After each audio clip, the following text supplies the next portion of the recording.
Hello बच्चों, Rahman mathematics classes में आपका स्वागत है। आशा करते हैं, उम्मीद करते हैं आप लोग अच्छे से होंगे, अच्छे से पढ़ाई लिखाई कर रहे होंगे और अपने एग्ज़ाम की तैयारी में लगे होंगे। तो आज मैं आप लोगों को इस क्लास में पढ़ाऊंगा अध्याय 3 यानी चैप्टर 3, जिसका नाम है दो चर वाले रैखिक समीकरण युग्म। इस चैप्टर को शुरू करने से पहले कुछ इसके विषय में जानकारी है, परिचय है, वो मैं इस क्लास में आप लोगों को बताऊंगा। तो आप मेरे पीछे बोर्ड पर देख सकते हैं। चलिए दिखाते हैं आप लोगों को क्या है परिचय। देखिए बच्चों, चैप्टर शुरू करने से पहले उसमें कोई रूल नियम होता है, उस नियम को रूल को मैं आप लोगों को क्लियर कर देना चाहता हूँ, समझा देना चाहता हूँ। तो आप लोग गौर से देखिएगा और इसको उतारिएगा। देख क्या लिखा हुआ है हेडिंग लाइन, दो चर वाले रैखिक समीकरण युग्म। कहता है यदि एक ही तल में दो रेखाएं दी हो, यानी तल किसको बोलते हैं? जैसे ये व्हाइट बोर्ड है ना, तो ये एक तल हो गया या आपका बरामदा हो गया, इसको तल बोलते हैं। यानी कि ये व्हाइट बोर्ड पर इसको मान लीजिए, बरामदा को मान लीजिए, दो रेखाएं दी हो। देखिए एगो रेखा ई है, एगो रेखा ई है, एगो रेखा ई है, एगो रेखा ई है। इस पर भी दो रेखा है, एगो बड़ा वाला एगो छोटका वाला। दो रेखा दी हो तो निम्न में या नीचे में से केवल एक ही संभावना हो सकती है, यानी एक ही मान हो सकता है। वो मान क्या हो सकता है? तो देखिए पहला कहता है या तो दोनों संख्याएं एक दूसरे पर प्रतिच्छेद करती हो। देख लीजिए पहला में क्या है, पहला कंडीशन होता है कि या तो दोनों रेखाएं एक दूसरे को काटती हो, कहीं ना कहीं काटता होगा, ये संभावना हो सकता है। दूसरा संभावना क्या हो सकता है, या तो दोनों रेखाएं समानांतर हो, या तो दोनों रेखाएं समानांतर हो, रेल के पटरी के समान, जो कहीं पे मिलता नहीं हो। तीसरा संभावना क्या बनती है, या दोनों रेखाएं समपाती हो।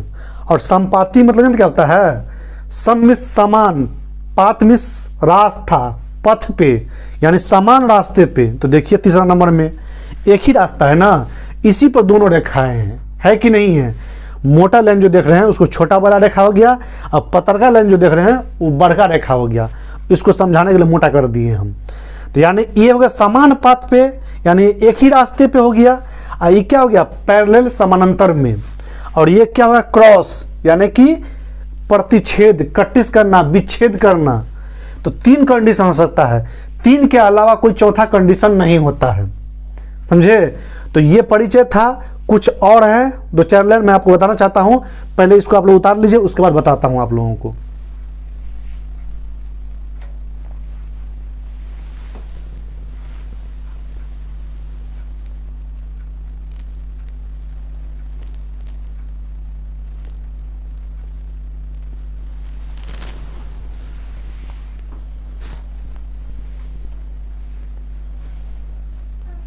तो देखिए बच्चों, अगला मेरा पॉइंट है, इससे पहले आप लोगों को समझा चुके हैं।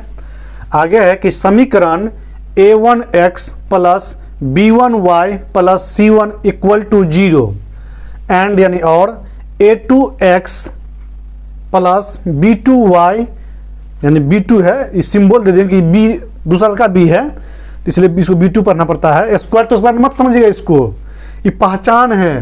ये पहिल का ए, पहिल का दू, पहिल का सी, पहचान है पहला वाला। दूसर का दू, दूसर का ए, और दूसर का बी, और दूसर का सी, ये पहचान है। स्क्वायर तो स्क्वायर कुछ मत समझिएगा इस चीज को। तो a2x plus b2y plus c2 बराबर 0, यानी ये दो समीकरण हो। तो इस प्रकार के समीकरण को दो चरों में रैखिक समीकरण का एक युग्म कहते हैं।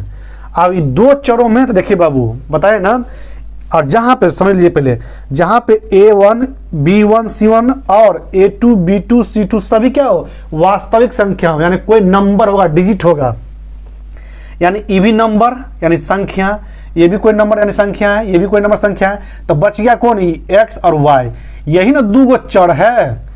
बीज गणित में अंक वाला को क्या बोलते हैं, अचर पद बोलते हैं, और x y z रहे क्या बोलते हैं, चर पद बोलते हैं। तो वही है, पहला समीकरण में क्या गो चर है, तो एक दो, दो गो चर है। इसमें भी क्या चर है, एक दो, दो गो चर है, तो वही बोल रहा है। इस प्रकार के समीकरण को दो चरों में, दो चर में है ना रैखिक, तो एक घात वाले को रैखिक ना बोलते हैं। देखिए x के पावर 1 y के पावर 1, तो रैखिक बोलते हैं। रैखिक समीकरण का एक युग्म कहते हैं। युग्म मीन्स क्या, जोड़ा। एगो ई और एगो ई दूगो हो गया तो इसी को जोड़ा बोलते हैं। युग्म यानी जोड़ा। और जहाँ A1 B1 C1 सही सब क्या वास्तविक संख्या है, कोई नंबर होगा, संख्या होगा। तो ये था आपका परिचय, दो चरों वाले रैखिक समीकरण का युग्म का परिचय। इस परिचय के आधार पर आपका प्रश्नावली 3.1 चैप्टर आसानी से बन जाएगा। तो उसको हम लोग चलते हैं, देखते हैं कि क्या है उस चैप्टर में। तब तक इसको उतारिए, उसके बाद हम लोग चैप्टर बनाएंगे।